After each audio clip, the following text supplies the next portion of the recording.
it's almost like CPR. If you're going to save somebody's life, you better know the proper way to do CPR. Otherwise, don't even try.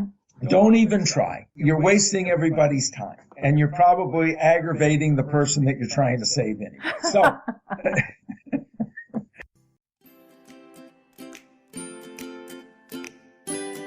hey, podcast listener. This is the THC Foodie, where you can get the scoop on the business of THC-infused foods. If you'd like to learn more about what we do, check out the THCfoodie.com and icecreamprivatelabel.com.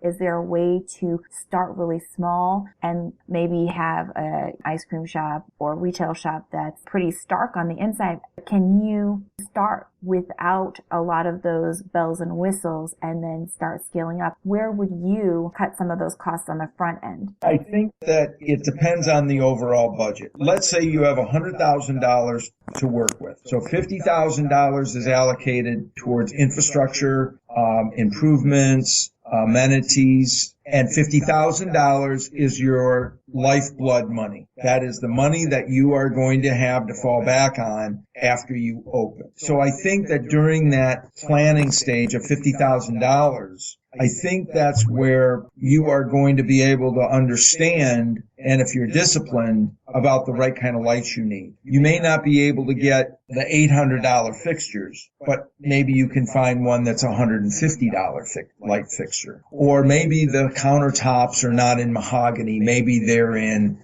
quartz. So, maybe the stools are not $500 a piece. They're $125 a piece. So I think that piece, if you're disciplined, can be managed so you can get the look of the store that you want in the budget, as long as you stick in the budget. If you start saying, I got $50,000 after this initial investment, and I know I'm going to be successful. I know they're going to be blowing down the doors. I know we're going to be doing a lot of business here. So I'm going to grab some of that money. I'm going to grab 10 or 15 or 20,000 of that money and put it into the lights and more. And so there's where the concern starts, to answer your question. And as for part-time, I think you raise a good point. If there's a functionality of your business where, especially if it's mail order, and let's just say you were in the mail order ice cream pint business. It's very simple. Somebody places an order. We have it planogrammed out. This is how many pints you put in this box. This is how much dry ice you put in this box. This is the way you properly pack. This is all the extra marketing material we want in the box. Label it this way, and everything is fine, and the order is fulfilled in the next 8 hours. Plain and simple. Only errors could be sending to the wrong address, not putting enough pints in the box, maybe not following one of the rules. If you read the rules and you follow the guidelines, it's fine. I think where it won't work is when you have the one-on-one interaction with the customer. You ask for a product, something's wrong with it, the person behind the counter. It's like you go to a restaurant. The wait staff comes up to you and you ask them about a particular hamburger. And they'll say, I don't know, I don't eat meat. I'm a vegan. Well, that's nice to know, but that's not really answering my question. And does that manager know that interaction just happened? So that's the disconnect that can happen being remotely managed. It all has to do with the training. There's training in the way a product is made every time. There's training in the sanitation part of it, of the operation. There's a training in the way that we talk to our customers. There's a training in the way that staff works with one another. Staff's not sitting on the counter. Staff's not chewing gum while they're talking or, something. And again, I don't want to sound too old-fashioned, but some of these things may not personify the kind of business that you have just spent $100,000 on. Oh, I totally get it. And then there's also the whole idea of policy. And then when can we bend on policy? I remember a few years back, there was an issue on an airline. Sergeant First Class was traveling to Washington for an event. He was traveling in coach. He wanted to have his dress blues coat hung up. But because he wasn't traveling in first class, they wouldn't hang it up for him. The flight attendant said no. It wouldn't have been a big deal, but the people in first class got upset. One guy said, hey, I'll switch seats with you so you can hang up your coat. Then the flight attendant said, no, you can't switch seats. That's probably part of company policy too. It became this whole big thing, and people were tweeting about it, and in social media there was backlash against the airline, and it all could have been avoided if that flight attendant would have just bent a little bit on their policy and hung his coat up. Or you could also call it common sense. You know, the blunders that happen that you read about are never amazing. They're so simple, a 10-year-old could figure it out.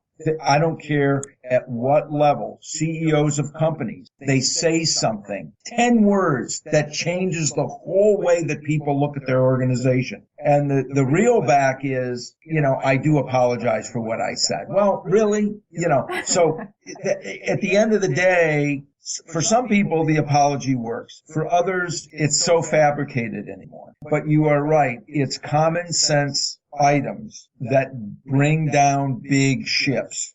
It's so true. Like the whole listeria outbreak thing. You wrote an article, we'll link to the article in the show notes, but you wrote an article about how they managed this listeria outbreak this year and how it was completely mismanaged. It was completely mismanaged, and, you know, folks talk to me all the time about did they switch the equipment to get rid of the listeria? And I remind these folks, the equipment wasn't the problem. People and lack of training was the issue. The equipment's fine.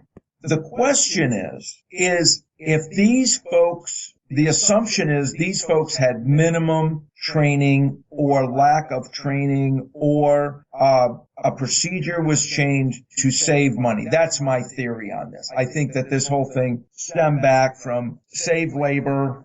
Maybe we don't need that $15 an hour guy on the line. Let's get the minimum wage guy on the line. Maybe he's the supervisor now.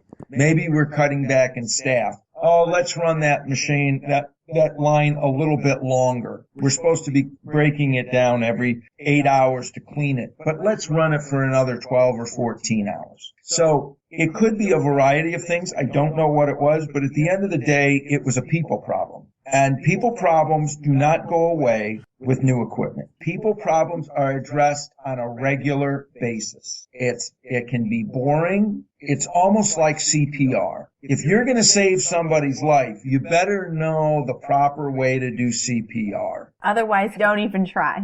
Don't even try. You're wasting everybody's time. And you're probably aggravating the person that you're trying to save anyway. So I can tell you, when I was working with a lot of larger companies and we got down to the training, at the beginning, most of the staff was very happy to do it because it opened up lines of communication. And I've always said, if you want to know where there's a problem on the line, don't talk to the supervisor or the manager. Talk to the guys on the line. They will tell you what will make their life easier or what will need to be done. Address that. But at the same time, as we have now, let's say that we have a meeting every quarter, and let's say that that meeting is 1 hour. The challenge is if you don't keep those meetings exciting, you don't have interaction in the employees, or you have staff turnover, or you have staff being moved into a different slot, then what happens is the inertia and the interest in these training